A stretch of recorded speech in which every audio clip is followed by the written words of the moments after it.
Aujourd'hui, on va voir les meilleures astuces de Windows. Elles sont tellement indispensables que si tu les as pas, mec, jette ton ordi. Il sert à rien, tège-le, détruis-le. Genre, reprends un bloc-notes, un crayon à papier, tout ce que tu veux. C'est mieux. Si t'es comme moi et que tu utilises 10 000 applis de messagerie, WhatsApp, Messenger, iMessage, Instagram, Telegram, Discord, Twitter, c'est trop chiant. Est-ce que ce serait pas stylé si on pouvait pas tout regrouper dans une seule app? Et bah cette app elle existe mon gars et elle s'appelle Beeper. En gros ça supporte toutes les apps de messagerie, même iMessage pour iPhone. Ça veut dire que tu peux, grâce à cette application, ne plus être la fameuse bulle verte dans les conversations. Et donc tu peux utiliser iMessage sur ton PC Windows, mais aussi sur ton téléphone Android. En plus de toutes les autres applications qui sont compatibles. On a même Google Chat, Slack, Discord, les SMS, il y a même LinkedIn. Une petite fonctionnalité supplémentaire qui est pratique aussi, c'est que tu peux t'envoyer des messages à toi-même. Et donc si par exemple tu veux partager un lien depuis un téléphone vers ton ordi, quelque chose comme ça, et bah tu peux même utiliser Beeper pour faire ça. Mais pour ça, il y a encore une meilleure astuce, et cette astuce, elle s'appelle PhoneLink, ou je crois qu'en français c'est mon téléphone, et elle permet tout simplement d'accéder et de contrôler à distance ton téléphone depuis ton ordinateur. Donc là tu vois, je suis sur mon téléphone, je suis dans Google Chrome. Imaginons que sur mon téléphone ici, je vienne copier le lien, et bah je peux aller dans mon navigateur ici et faire coller. Et en fait, mon presse-papier, mon copier-coller, c'est le même dans mon téléphone et dans mon ordi. Donc tout ce que je copie dans mon ordi, et bah je peux le coller dans mon téléphone, et tout ce que je copie dans mon téléphone, je peux le coller dans mon ordi. Et en plus de ça, c'est grave pratique parce que imagine, t'as ton téléphone, je sais pas, il est quelque part en train de charger, tu peux accéder à n'importe quelle application depuis le confort de ton petit PC. Évidemment, ça s'arrête pas là. Tu peux aussi passer des appels depuis ton ordinateur. Tu peux envoyer et recevoir des messages au cas où t'as toujours pas Beeper. Tu peux facilement même transférer des fichiers depuis ton ordi vers ton téléphone. Le tout sans fil, sans problème, ça marche direct et t'as juste besoin d'un téléphone Android. En parlant de copier-coller, un autre truc qui est grave utile, c'est d'avoir un gestionnaire de clipboard. Le clipboard ou le presse-papier en français, c'est ce qui contient ce que tu copies et ce que tu colles quand tu fais CTRL-C et CTRL-V. Et en fait, par défaut, le clipboard, il peut contenir juste un seul élément. Et c'est le dernier truc que tu viens de copier, que ça soit du texte ou une image ou un fichier. Mais en fait, avec un gestionnaire de clipboard, non seulement tu vas pouvoir garder tous les anciens trucs que tu as copiés, mais en plus de ça, tu vas pouvoir rechercher, pouvoir retrouver facilement des trucs que tu as copiés il y a même des jours, des semaines, des mois. Donc là, imagine que je me souviens plus de c'est quoi le lien pour accéder au Discord des Cocadmin. Le lien dans la description au cas où. Et bah je peux venir ici et faire mon raccourci. Moi c'est un raccourci que j'ai choisi, je fais Alt Shift V au lieu de juste CTRL V. Et là ça m'affiche toutes les dernières choses que j'ai copiées et que j'ai collées. Donc évidemment, il y en a des milliards. Je me souviens juste que le lien pour Discord, il y avait Discord dedans. Donc je tape juste discord.gg et je retrouve le lien. Je sais même pas c'est quand la dernière fois que j'ai copié ce lien-là. D'ailleurs, ça me le dit quand je mets la souris dessus. La dernière fois que je l'ai copié, c'était en janvier 2022. Donc ça fait vraiment un bail. Et c'est dedans, j'ai tapé Discord, boum, je l'ai retrouvé en une seule seconde. Et donc là, j'ai juste à faire entrer et puis ça me colle mon adresse et je peux enfin accéder au Discord des Cocadmin. Depuis Windows 10, il y a un clipboard manager qui est déjà intégré. Au lieu de faire CTRL-V quand tu vas coller, tu vas simplement faire Windows V et là ça va t'ouvrir un petit menu. C'est cool, mais dans l'application que moi j'utilise, je peux rechercher. Et pour moi c'est ça qui décuple la puissance de ce genre d'outil. C'est que ça c'est bien, mais si tu veux le next level, il faut utiliser un meilleur clipboard manager et moi celui que j'utilise, il s'appelle Ditto. D-I-T-T-O. Un autre truc qui est encore grave pratique, ça c'est plus si t'es un petit peu un développeur ou que tu travailles dans l'informatique, c'est d'avoir accès à Linux dans ton ordi Windows sans avoir à démarrer ou à gérer une VM qui va bouffer ton espace, ta RAM, etc. T'as un outil qui s'appelle WSL pour Windows Subsystem for Linux. Il y a plein d'applications et d'outils qui sont dispo que sur Linux ou alors qui sont bien mieux sur Linux. C'est le cas de beaucoup d'outils de développeurs. Et donc avoir Linux sans devoir rebooter ou devoir gérer une machine ou quoi que ce soit, et bah c'est grave pratique. On a vraiment le meilleur des deux mondes. Un PC sur Windows où je peux avoir toutes mes applis, mes jeux qui fonctionnent sur Windows et à la fois tous mes outils Linux en ligne de commande. Et donc une fois qu'on a installé ça, et bah on a vraiment Linux, tu vois ici, je peux utiliser Tmux pour les gens qui sont chauds, tu vois, qui aiment les terminaux. Ici, tac, on peut aller éditer avec Vim ses fichiers, etc. On peut vraiment utiliser tous les outils qui sont spécifiques à Linux dans le confort de son Windows tranquille. Un autre raccourci que je kiffe, c'est Windows Shift S. Et ça va te mettre dans une interface où tu vas pouvoir choisir exactement ce que tu veux copier sur ton écran. Et surtout, ce qui est cool, c'est que ça va te le garder dans ton presse-papier. Ça va pas te créer 1 milliard de screenshots dans un dossier perdu dans ton ordi. Mais si tu veux quand même le garder dans un dossier, tu peux simplement ici aller dans le coin, dans les notifications, et tu vas voir que le screenshot que tu viens de prendre, il est ici. Et quand tu cliques dessus, et bah, tu as l'appli qui s'ouvre. Tu peux venir non seulement l'enregistrer dans un fichier, mais tu peux aussi venir facilement gribouiller, montrer ce que tu voulais montrer, etc. Tu peux même, une fois que tu l'as modifié, venir cliquer ici pour pouvoir le copier, le remettre dans ton presse-papier avec les modifs, les petits petit gribouillis que tu as fait. Donc évidemment, il y a des applications qui t'aident à faire ça, mais le fait que ça soit intégré direct dans Windows Shift S, boum, moi je trouve que c'est grave stylé. Et justement, le desktop, tu vas te dire, oh là là, sur ton bureau, il n'y a rien, c'est bien rangé, vraiment Thomas, t'es clean. Qu'est-ce qui se passe en fait? Et ben c'est encore une autre tactique. Tu peux simplement faire un clic droit sur ton bureau, faire View, et tu peux décocher l'option montrer les icônes du bureau. Sur cet ordi, comme je l'utilise plus trop, c'est pas si pire. Il y a un petit peu de bordel, mais on a vu largement pire. Et en fait, si par exemple tu veux faire une présentation, tu veux prendre un screenshot, ou tu veux juste faire semblant que t'es clean et que ton bureau il y a vraiment rien, et ben tu peux juste décocher ça et hop, tout est clean. Et ça permet de vite fait mettre la poussière sous le tapis discrètement. En parlant d'icônes, est-ce que tu savais que sur Windows, il y avait un God Mode, un mode Dieu où tu peux tout faire depuis un seul et même dossier? Pour pouvoir activer ce God Mode, il suffit de créer un nouveau dossier. Donc tu fais ici nouveau dossier, voilà, un dossier, tout ce qu'il y a de plus normal, sauf que si tu lui donnes un nom particulier. Je me souviens pas par cœur parce que c'est un petit peu long, mais justement comme j'utilise un gestionnaire de clipboard, je peux simplement faire tac, chercher ici God Mode, et je retrouve dans mon presse-papier, parce que je l'ai copié il y a 2-3 jours, la chaîne de caractères qu'il faut taper exactement pour avoir le God Mode. Si je le renomme ici avec mon texte magique, God Mode, et bah, on voit que l'icône elle change. Déjà c'est bizarre, il n'y a pas de nom, et quand je l'ouvre, ça m'ouvre le fameux God Mode. C'est une option qui est intégrée dans Windows. Et comme tu sais, dans Windows, il y a plein d'options, il y a plein de paramètres, le panneau d'affichage, le panneau de configuration, les options réseau, blablabla. Et tout est réparti à plein d'endroits dans Windows. Et en fait, ça devient grave chiant de retrouver ce que tu as besoin. Surtout qu'en plus, à chaque nouvelle version de Windows, ils s'amusent à tout remélanger, tu vois. Et donc là, ici, tu as tout en un seul et même endroit. Et tu peux même faire une recherche ici. Si par exemple je cherchais des trucs en rapport avec ma batterie, et bah je peux juste chercher ici batterie et j'ai juste les options de mon ordi qui ont un rapport avec la batterie. J'ai pas besoin d'aller chercher. Alors attends, c'est où déjà? C'est dans le sous-menu du sous-menu du... J'ai tout direct ici. Je suis le mode Dieu, c'est moi qui décide tout. J'ai tout au même endroit. On continue dans les astuces de productivité sous Windows. Depuis Windows 10, je pense, ils ont copié une petite fonctionnalité que j'adore sur les Mac, qui est les bureaux virtuels, que tu peux facilement changer de bureau. Donc qu'est-ce que je veux dire par bureau? C'est que là, tu vois, j'ai un écran, j'ai un bureau, j'ai une fenêtre. Si je fais CTRL Windows et droite, et bah hop, je passe sur un nouveau bureau, comme si j'avais un deuxième ordi à côté, tu vois, un deuxième écran, alors que j'ai juste un seul écran. Bon, j'ai 2 écrans, mais t'as capté. Bah ici, c'est le deuxième écran que j'utilise pour Discord et peut-être Spotify, quelque chose comme ça. Je peux avoir encore CTRL Windows droite, hop, un 3e écran. Et là, ici, bah, il est tout neuf, je peux rajouter une nouvelle appli, etc. Et je peux facilement me balader entre mes écrans, comme ça. Et ça fait que, surtout quand t'es sur un laptop et que t'as pas beaucoup d'espace sur ton écran, et bah tu peux ranger un petit peu, mettre certaines applis sur certains écrans, et puis t'organiser mieux et avoir plus d'espace au final. Une autre mini astuce que j'aime bien, dans les applis, là par exemple je suis en Discord, et bah tu peux facilement rajouter des emojis parce que c'est intégré dans l'application. Mais il y a plein d'applis, imagine t'es dans Gmail ou dans Outlook en train d'envoyer quelque chose et que tu veux mettre un emoji, bah t'as pas forcément l'option des emojis, ou alors c'est dans un menu de sous-menu que tu vas jamais trouver. Mais en fait, tu peux simplement faire Windows point, et bah ça t'affiche le menu des emojis et tu peux venir facilement choisir et mettre tes petites emojis avec un petit raccourci Windows point. Une autre astuce qui peut te sauver la vie si t'as des amis, des parents, des grands-parents qui ont besoin de toi pour pouvoir débugger leurs ordis, il y a toujours un problème, toi-même tu sais. Le faire à distance, c'est grave chiant, c'est difficile de pouvoir décrire exactement quoi faire, qu'est-ce qui se passe, etc. Et ben maintenant, plus de panique, tu peux juste leur demander de faire CTRL Windows Q. Et ça va lancer le Quick Assistant, qui encore une fois est intégré à Windows et permet de pouvoir voir ce qui se passe sur l'ordi de quelqu'un et de pouvoir même prendre le contrôle sur la machine, dessiner sur l'écran pour pouvoir expliquer à la personne qu'est-ce qu'il faut faire ou trouver le problème. Donc là, quand ça t'ouvre le Quick Assistant, ça te demande de rentrer un code. Et en fait, là, ici, je suis connecté sur un autre ordi et j'ai fait la même chose. Et ici, je vais dire de aider quelqu'un. Et il suffit simplement de venir coller ce code ici. Donc là, mon code, c'est 30DG3Z. Cliquez sur OK. À partir de là, c'est tranquille. Tu vas pouvoir être capable de voir l'écran de la personne et de pouvoir l'aider comme si tu étais exactement à côté d'elle. Donc évidemment, ça te demande l'autorisation. Donc là, tu décides d'autoriser. Et donc du coup, bah, sur l'ordi de la personne qui veut m'aider, elle voit l'écran, elle voit même mes 2 écrans. Donc c'est quand même bien fait. Si jamais c'est trop compliqué, trop difficile, la personne peut même demander à prendre le contrôle. Donc là, la personne peut venir dessiner pour pouvoir dire clique sur cette icône.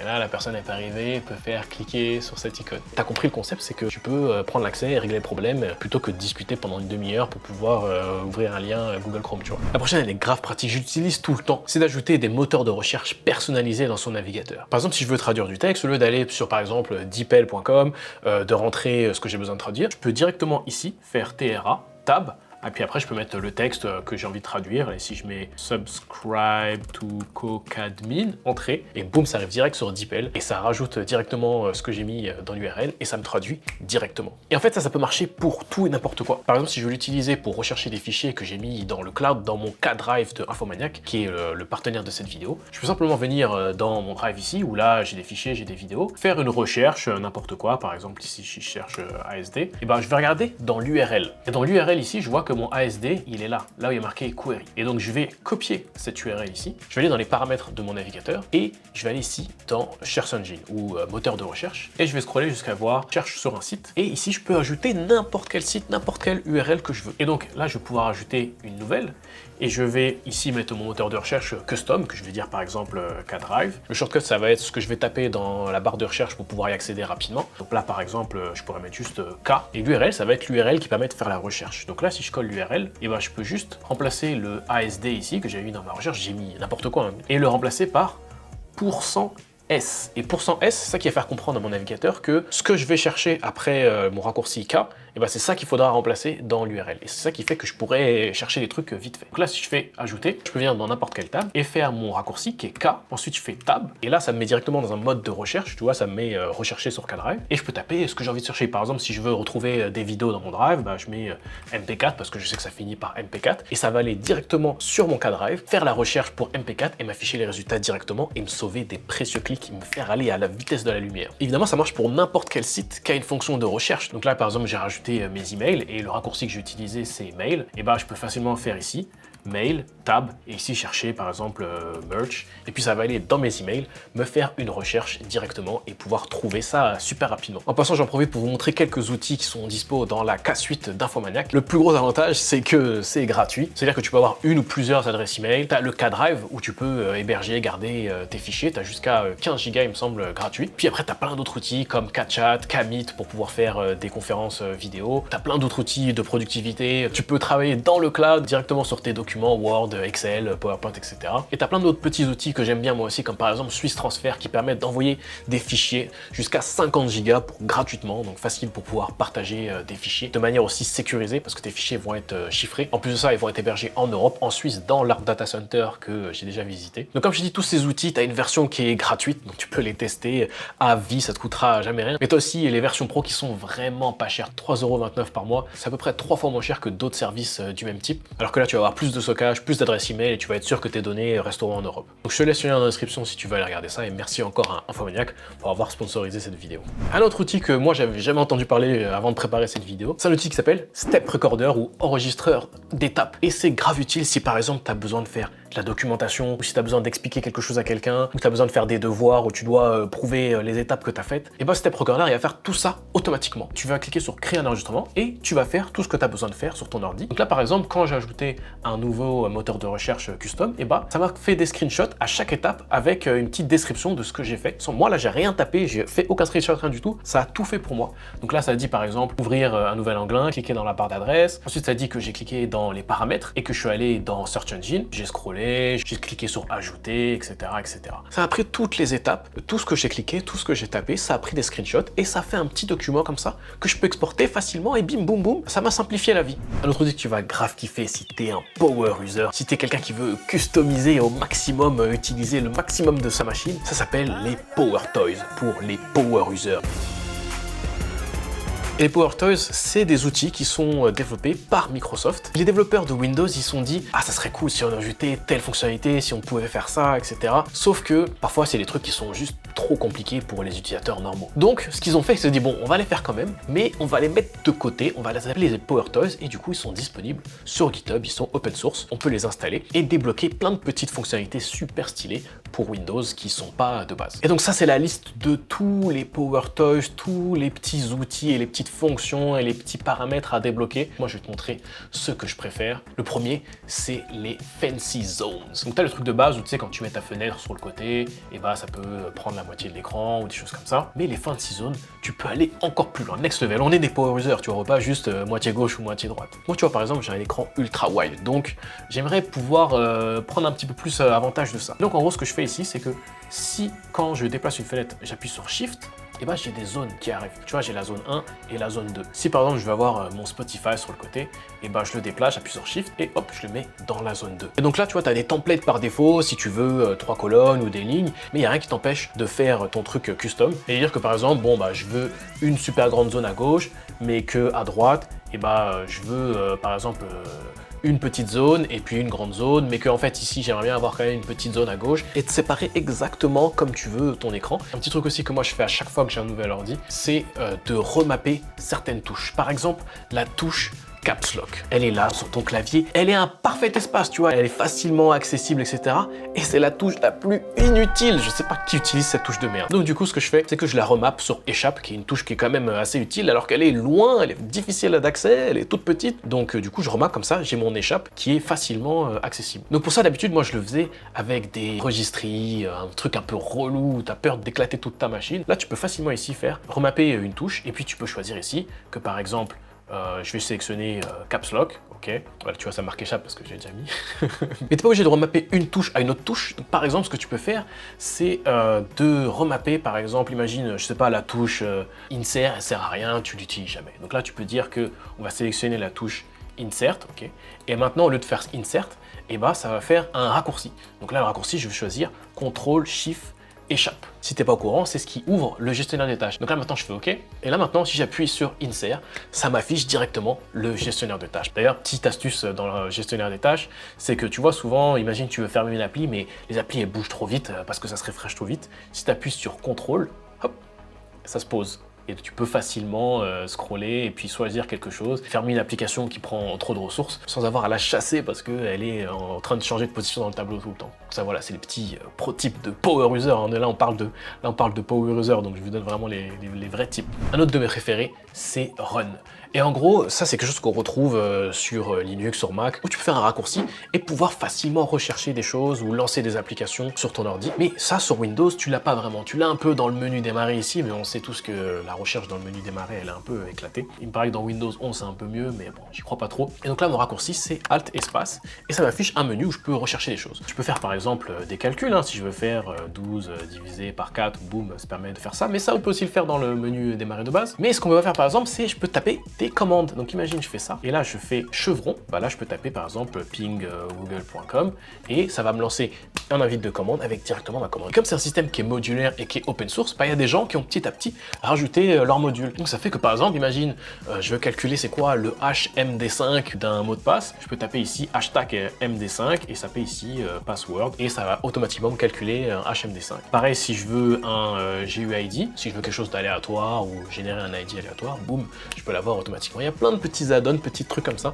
Donc là, imaginons qu'il y a quelque chose sur lequel je veux garder un œil, que ce soit, je sais pas, le prix de quelque chose, ou par exemple, mon nombre de vues ou mon nombre de subscribers. Il y a un outil qui s'appelle le Crop and Lock, qui permet, si tu fais, alors c'est un raccourci un peu compliqué, c'est CTRL SHIFT Windows R, mais bon, tu peux le changer si jamais tu as besoin. Et là, par exemple, ici, je peux avoir mes statistiques en temps réel, mon nombre de vues, mon nombre d'abonnés, comme ça, je peux toujours surveiller. Et ça va me créer une fenêtre qui va être par-dessus tout et qui est interactive, hein, où je peux, tu vois, quand même scroller dedans si jamais j'ai envie de voir, mais qui permet de garder un œil sur quelque chose sans avoir forcément un navigateur ouvert avec toute la page ou avec toutes les barres de menu, la barre d'URL, la barre des tables, etc. quoi. Je peux avoir ça, par exemple, je sais pas, dans un coin, sur mon deuxième écran, et surveiller ça tranquillement quand j'ai besoin. Donc, ça peut être pratique. Un autre outil qui est grave utile, imagine, on t'envoie un PDF ou une image avec du texte dedans, que ce soit du texte écrit ou que ce soit une photo ou quoi. Bah, si tu veux copier-coller ce texte-là, tu peux pas, c'est un peu chiant. Et donc là, avec cet outil-là, tu vas faire Windows Shift T et tu vas pouvoir sélectionner. Donc là, ici, je regarde, c'est une image, hein, je peux pas sélectionner le texte. Je vais sélectionner autour du texte. Et là, ce que ça a fait, c'est que ça a copié dans mon presse-papier. Donc si on se souvient ici, si je fais CTRL SHIFT V, bah tu vois, là, je peux voir que ça me l'a copié. Et par exemple, j'utilise bam, Notepad, bam, CTRL V, boum. Ça a copié le texte qui était là, c'est une image. Sans cet outil-là, j'aurais dû retaper à la main comme un con, tu vois. Un autre outil que je kiffe sur Mac, c'est que quand tu regardes tes fichiers, que tu appuies sur espace, et bah tu as une preview du fichier, que ça soit du texte, des vidéos, etc. Et t'as pas vraiment ça sur Windows, sauf si tu es un power user et que tu as les Power Toys, bah là ici, tu peux simplement choisir l'élément que tu veux regarder et faire CTRL espace et ça t'affiche, que ce soit, tu vois là ici, j'ai un PDF, bah, j'ai pas forcément besoin de l'ouvrir. Si j'ai des images, boum, je peux les afficher comme ça. Tu vois là, ça marche plein, là c'est même une page HTML où ça me les affiche, ça marche avec, si t'as du code, du texte, des images, des PDF, des vidéos, tu fais juste CTRL espace et tu peux le preview, le voir, sans forcément avoir besoin de l'ouvrir et que ça t'ouvre VLC, Media Player, Google Chrome, etc. C'est beaucoup plus rapide et beaucoup plus efficace. En parlant d'Explorer, il y a un truc qui est grave important à changer dans les paramètres. C'est si tu vas ici dans Fichier et dans Options de fichier, dans le deuxième onglet, l'onglet View, et après ici, tu as une case cacher les extensions pour les types de fichiers qui sont connus. Et ça, par défaut, c'est activé. Et ça, c'est de la grosse merde, parce qu'en gros, ça veut dire que si quelqu'un crée un virus et qu'il lui met une icône de PDF, que le fichier s'appelle mondocument.pdf.exe, parce que c'est un exécutable et que c'est un virus, et bah tu le verras pas. Toi, tu verras juste mondocument.pdf, et tu vas cliquer dessus, et tu vas te faire hacker bêtement ton ordi. Et c'est quelque chose qui peut arriver et qui arrive assez fréquemment. Donc le fait de pouvoir voir les extensions, là tu vois que tous mes fichiers qui ne sont pas des dossiers, et bah ils ont l'extension .jpeg, .pdf, .html. Donc je sais, je suis sûr et certain du type du fichier que c'est, et que quand je l'ouvre, je vais pas lancer un exécutable alors que je pensais ouvrir un JPEG. Maintenant, comme tu as vu, moi j'utilise Windows 10, et on va me dire peut-être pourquoi est-ce que tu n'utilises pas le Windows 11, c'est bien mieux, il y a des nouvelles fonctionnalités. Moi j'ai une petite théorie du complot. Microsoft, ils font exprès de faire une version sur deux qui est pourrie. Parce qu'en gros, si tu regardes dans le passé, Windows 10, tout le monde kiffe, c'était stable, c'était stylé, c'était des bonnes fonctionnalités, ça marchait bien. Et la version d'avant, Windows 8, tout le monde détestait, il y avait le système de tile, un truc un peu éclaté que personne voulait utiliser, c'était pourri. Et tu regardes la version d'avant, Windows 7, alors là c'était un banger, tout le monde kiffait Windows 7, c'était stylé de ouf. Avant Windows 7, on avait quoi? Vista, catastrophe, problème de performance, buggé à fond. Avant Vista, on avait quoi? XP, un classique, rien que le fond d'écran c'était un banger, et tout le monde kiffait, grave stable, etc. Avant ça, t'avais quoi? Windows Millennium, peut-être tu t'en souviens même pas, parce que soit t'es trop petit, soit parce que c'était tellement de la merde que personne ne veut plus en parler. Et avant ça, on avait quoi? Windows 98, trop stylé, etc. Donc, ma théorie se confirme, c'est que un Windows sur deux est éclaté. Donc moi, constamment, je saute les Windows. La Windows 11, m'en parle même pas. Et rendez-vous dans Windows 12. Si t'as kiffé cette vidéo, moi je sais pas de quoi proposer, mais normalement YouTube devrait savoir et te proposer ce banger de vidéo que tu devrais grave kiffer.